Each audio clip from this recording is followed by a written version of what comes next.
It's Tuesday and Bookkeepers on fire, and we're so excited today to bring Meg Wheeler. So we just met Meg a few minutes ago.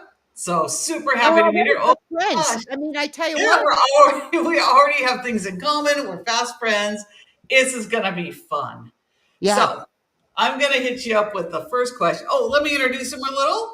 So Meg lives in Boston, CPA, public accounting, the whole thing. Actually worked on the Harvard Endowment Fund, but really more importantly, she's a sailor and races on a all women's sailing team out of Boston. So we'll hear more about that today, I'm sure. But I'm going to hit you up with a question first. All right, let's do it. Okay, ready? What's a part of your story that you used to hide, but now you see it as a superpower? Ooh, I think when people see like CPAs or finance folks, they always think, oh, they must be really great with numbers. They must be really great with money. Like they've got everything figured out. And the reality is, I definitely don't. I've had debt. I didn't really start saving for retirement until my late 30s. I've made a lot of missteps with, in my career with getting paid and things like that. A lot of what I'm able to teach about now is because I've learned those lessons firsthand myself along the way. And that's actually one of the things that makes our community so special is that everything is like judgment free, shame free. Cause I'm like, look, I've probably made this mistake myself.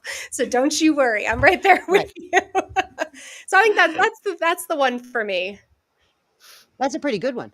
I think we've all been there. I know one time, I was married to my first husband. He just liked to spend, he felt if he wrote a check out of order, like from the back of the checkbook, that didn't count. Oh, I haven't heard that rule. That's a good one. I'm liking that one. Does it work? Yeah. It's kind of like if I eat something and I don't write it down in my fitness tracker, that doesn't count, right? That's right. Well, if you eat it standing up in the closet. Yeah. Oh, yeah. Yeah. Or eat the crumbs of the cookie. Yes. You inhale those crumbs. Yeah. They don't count. Mine is it doesn't count if it's Mickey shaped. Oh, yeah. I like that. Yes, I like that rule. So everything Donna eats has ears. Yeah. Well, I live in Boston and our summers are incredible. So mine is, it doesn't count if you're eating it in the summer. That's like, there are no rules in the summer. That's right. And you've always been in Boston. You said you lived in Chicago for a while. Did you go there for your work or? No, my husband's actually a lawyer, so law school. He went to Northwestern, and so I lived there for 3 years, and I loved it. I actually just had a chance to go back to Chicago. Big deep dish fan, so that was the thing. But also great. I know you love baseball. Great baseball town. Yeah. Just a great all around city, and it was a blast. I loved living in Chicago. And then where did you meet your husband? Because he's from Austin. Yeah, he is from Austin. In fact, my family, all New Englanders, when they found out I was marrying a Texan, they were worried. But it all worked out well. I met him in college, actually. So where did you go to college? So we went to Connecticut College, which is a very small college in New London, Connecticut, right on the water. And he went there too? It was not his first college, though. So he went to University of Texas, Austin for 3 days, decided 3 days. Not interested. Took off, went to the Grand Canyon with his buddy, and then went to Europe for 7 months or something. He'll correct me on the facts later, I'm sure. Then went to St. Andrews in Scotland for a year because he thought Scotland looked pretty, and then got bored of that. So then he decided to come back to the U.S. and Con-Call was the only college he got into. So it's very Well, that was lucky then for you, huh? Right. It's very lucky for me. Yeah, I appreciated that. So. And you have children? We have one son, Jack, who's 8 years old. Yes. And we learned about Jack earlier because Jack likes something I like. Dead people. She was telling us how Jack likes, cemeteries and I said, my favorite channel. I finally found someone that might like Hollywood graveyards as much as me. Yeah, Jack is very interested in how I was explaining, he loves this book series, like Who Am I or Who Was So-and-so, whatever. And he only wants to read the ones about the dead people, and they have to have died in non-natural ways. So interesting ways. So he's always asking me if someone dies, he's like, how'd they die? Are they dead? When did they die? I'm like, I'm worried. He's going to be a coroner. Oh God, I hope not. That's every morning he gives me questions on the way to school, and I don't know most of them. But he's so you two would get along great. Yeah, I can't wait to meet him. I told her all about Hollywood Graveyard, so I'm excited. I'm going to have somebody to talk with Hollywood Graveyards about. Finally. I'm just envisioning a lot of graveyard tours and trips in my future. Thanks. Oh, it's so fascinating. So fascinating. But then we found out that Meg likes to do something for fun. Donna mentioned it. Yeah. So tell us how you got involved with yacht racing and regattas. Yeah. So I grew up in New England, and being on the water is just such a huge part of life here. Grew up sailing. When I was in middle school, my parents got me like a 16-foot, we call it a day sailor. So you can't sleep on it or live on it. You just tootle around in it. And I didn't know how to sail, but I figured it out. I learned how to sail, and I loved that. And then just a few years ago, a girlfriend of mine said, "Hey, I met this woman who's trying to put together a crew of all women to race on her sailboat." And she had never raced before. Like, none of the people on our crew, except for one, had ever raced before. But I was like, yeah, count me in. This sounds awesome. About to turn 40, felt like I needed a little more adventure in my life. So yeah, we race every week, and then we, on the weekends as well, all during the summer and a little bit into the fall. There's 7 of us. Our boat is 32 feet, so it's a decent sized boat. Now, do you all own a piece of the boat, or does somebody own it? No, our captain owns the boat. Her and her husband own the boat, which is interesting too, because it's I was never big on like hierarchy. I would have done horribly in the military, like with the whole, but on a boat, you have a role. And, Yeah. you know what I mean? It's so interesting. I've said this to people before, sailing or sailboat racing is the most physically, mentally, and emotionally challenging thing I've ever done in my life, because all 3 of those things are challenging you at once. Yes. But it's so much fun. And it's such a great way to be on the water. So Wow. So, and there's 6, 7 of you? 7 of us. Yeah. And you all meet on Wednesdays. We all meet on Wednesdays. Yep. So what do you practice what do you practice how to move the sails around? Hoist it. Jibe ho. Yeah. Yeah. We should practice. We don't. We should. It's like earlier when you said you do have to be in good shape for this. I was like, yeah, we should be. We're not though. I think enough of us knew how to sail. We've kind of figured it out. But I had never sailed big boats before. When you sail a little sailboat, you're in charge of everything. So you are in charge of the tiller, which steers it. You're in charge of the sails and controlling those. On a big boat, you have one role, and this is what's actually been the most interesting piece is it's the communication. You have to be talking to each other, and you also have to listen. Like, one person is giving commands, and that is as a 41-year-old like mom and business owner, I'm not used to that. So it's been really cool to like just have one role. I don't have 17 hats on the boat. I have one, and someone else is telling me what to do, and that's been really nice. So how do you win how do you race it? I mean, how does that work? Do you all have a gun shoots off and you go? Well, so it depends. There are 2 different types of races. There's one where everybody starts at the same time, and you literally go across, like, there are 2 boats out there that make a starting line, and you go across the starting line, and everybody goes across at the same time. And then it's just a question of who finishes first, with a caveat, which I'll explain in a second. Or there are races where everyone starts at a different time, and it's just based on how long it takes you. Okay. Whoever goes longer. But here's the crazy thing about sailboat racing. It drives me and everyone else bonkers, is you could cross the starting line or the finish line first, and you could lose. And that's because your boat has a rating based on how big it is, how much it weighs, your sails, what kind of sails you're sailing with. And so you might be like, yeah, we've crossed first before, and then we're last. And we're like, what do you mean? So like, there's this joke about sailboat racing that nobody really knows how to win. It's just, you go out there, you have some beverages, you have some fun, and you hope for the best. So a bigger boat doesn't get any more advantage than like a little tiny dinghy.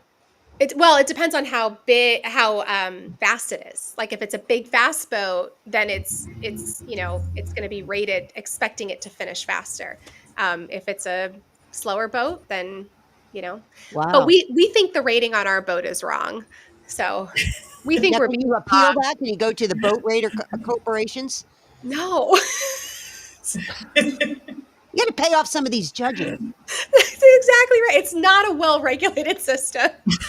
We have not Now, are you found. the only female? Are you racing against men boats? Yeah. Yeah. So That's why they don't want a girl to beat them. well, some boats are mixed. So some boats have men and women, but most boats are. There are no other boats right now that race consistently that are all women. So yeah. Oh, I think that's great. What's the name of your boat? I love this. So the boat is called Mystery. So we are the sirens of mystery. That Is it MISSTRY? No, it's MYSTERY. I was So thinking we're very, like myths, like girls. yeah, no. We're very mysterious. That's so cool. Now, so how long does a race last? So if it's a Wednesday night, usually just a few hours, about 2 hours we're out there. If it's an all day regatta, we're out there for 4, 5, 6 hours. Wow. Have you fallen off the boat? No, nearly. No. Do y'all have to wear a life vest? We should. We actually, I will tell you, last year, our last race of the season, a year ago, my girlfriend and I, our sail had an issue. We had to go up, we had to pull it down, but it was so windy. Like I'm talking like nor'easter squalls. We couldn't get the sail down. We only got it halfway down. So we had to lay on it at the very front of the boat. Literally, she and I were like hanging on to the sides and in each other. Our boobs are like holding the sail. I hope I can say boobs. Our boobs are holding the sail down. We all got them. Okay. And we did that for like an hour and a half straight. And after that race, we were like, never again are we racing without life jackets because we thought we were dead. We're like, this is how we die. We're dying together. It's been lovely. Love of friendship. Thank you. This is it. This is the end. So after that, every time she and I get on the boat now, we go grab our life jacket. Just in case. It's October. Are you still racing? Is it cold up there now? It's pleasant. It's fall, but we're not. Our last race was a few weeks ago. So although I have a boat too. My boat's still in the water. It'll come out in early November. What, you put it in the garage? No, it's too big for that. No, it goes to a boatyard. It's actually really cool. Like one of those really big cranes has to come and haul out the boats. It's a really cool thing to watch. Like if you've never seen it before, it's neat. So well, Hal had a boat when I met him, and we have every weekend we'd call up the boatyard and they'd stick the boat in the water for us. Oh yeah, you must have a smaller boat. Yeah, I know. He knows all about it. Something that goes in and out easily. Yeah. Yeah, it was fun, but every weekend we'd go out on the boat, and awesome. I loved it. And then of course our practice got too busy; we couldn't do it anymore. Oh my gosh! Yeah. Well, I understand that. Because you also run an accounting practice. I guess this is Bookkeepers on Fire. Yeah, we should probably talk about that. So you're a CPA and you worked at Harvard. Yes. And then why did you leave there? So, I had a kid. My grandfather wasn't doing well, and I have my own, I have anxiety, I have depression, like my own health issues. And I just, the routine of having to be, we used to call it like butts in seat, right? Like you had to be in your desk from 9 to 5 or whatever. Yep. And that wasn't what you did, as long as your butt was in the chair. Exactly. You still had more work to do than that, but you had to be there. It just, didn't make sense to me. I was like, I'm not, I'm a hard worker. I do my work, but this doesn't work for me. So I left. I actually before I started the bookkeeping business, I started a gift box business, like gift sets. But it wasn't, I was very much in my, I still am, but I was very much in my feminist era. It wasn't for weddings and babies. It was for divorces and starting your own business and, making your first $1 million and all these things. So you get a gift basket. Yeah. For a friend. Yeah. What would be a divorce gift basket? Probably some things I'm not allowed to say on here. I can imagine. I can imagine what will be in that. Yes, yeah, that's what I was thinking. That's a great idea, though. You only hear the gift basket for the good things. Exactly. It was great, but I hated having a physical products business. I still have inventory in my house 8-9 years later.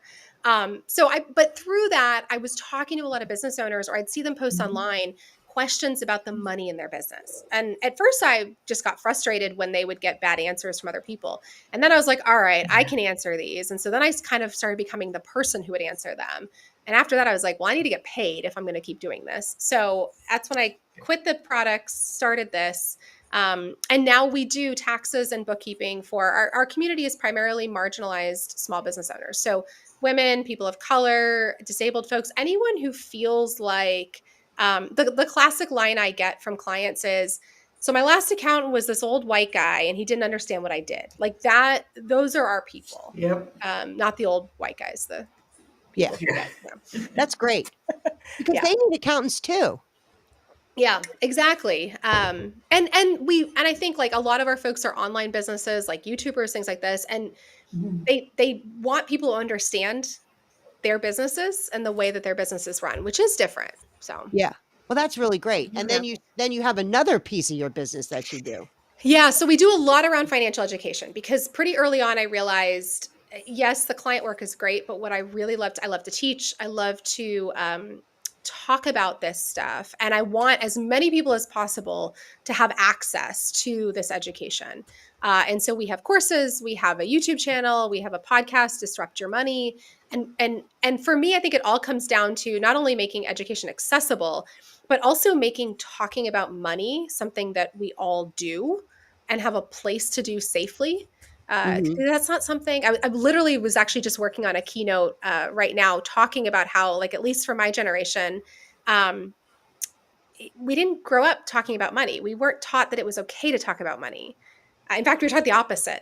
Like, don't ask about money. Don't ask. Right? Don't you find it interesting that people will tell you about their sex life, Yes. but ask them their salary, they recoil in horror. Yes. I Yes. find that very weird. Yeah. I mean, I don't think we have enough time to delve into the roots of like money trauma, but I mean, that's how much is connected to money, right? I mean, or how much we've connected to money, I should say. So, Oh, yeah. I mean, I hear my mom in my ear all the time. yeah. Yeah. People won't like you. It's not polite to talk Yeah. about money.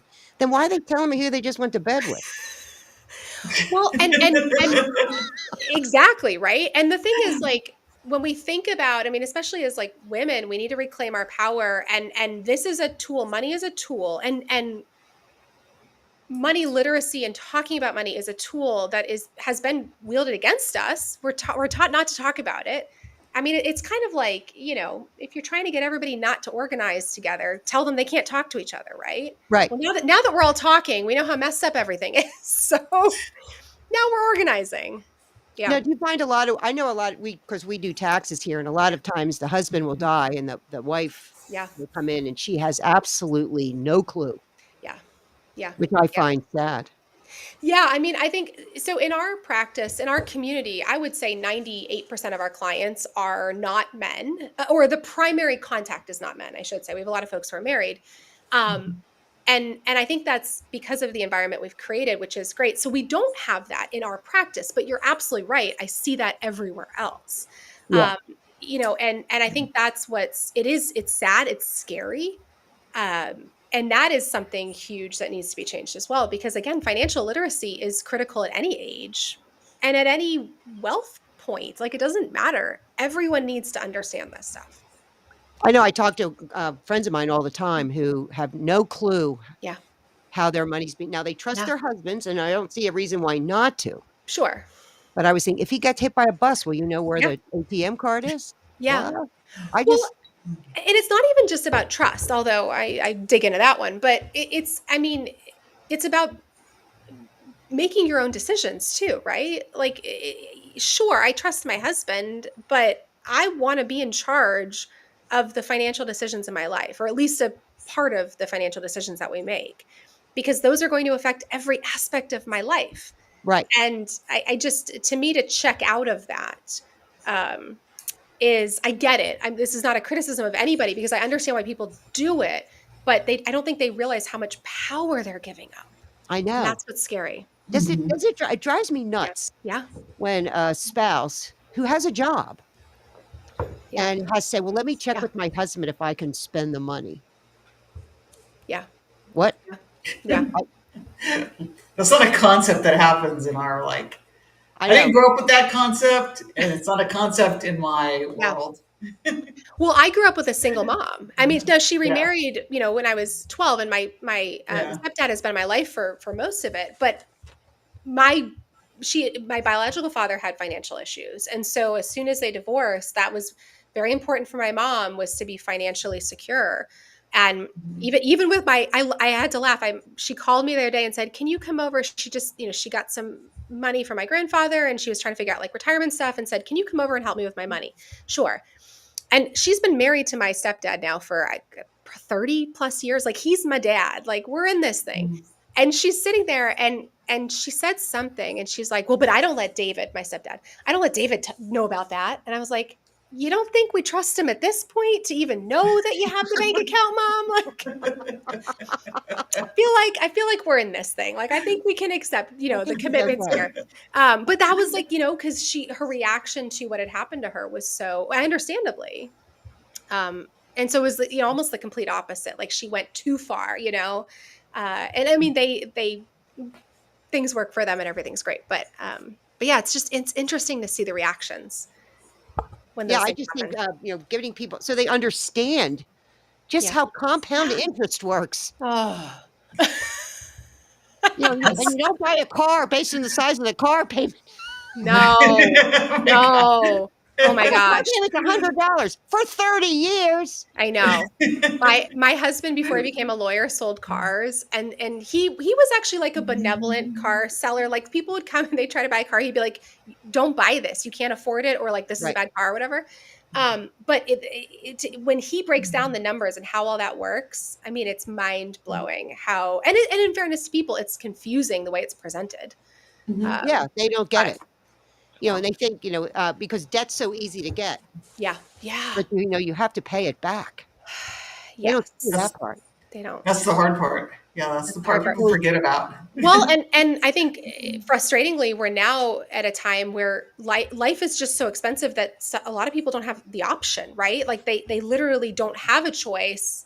So it's, do I not buy the groceries, or do I get in debt so I can feed my family, but then I'm in debt? Like, I I mean, know. it's really tough.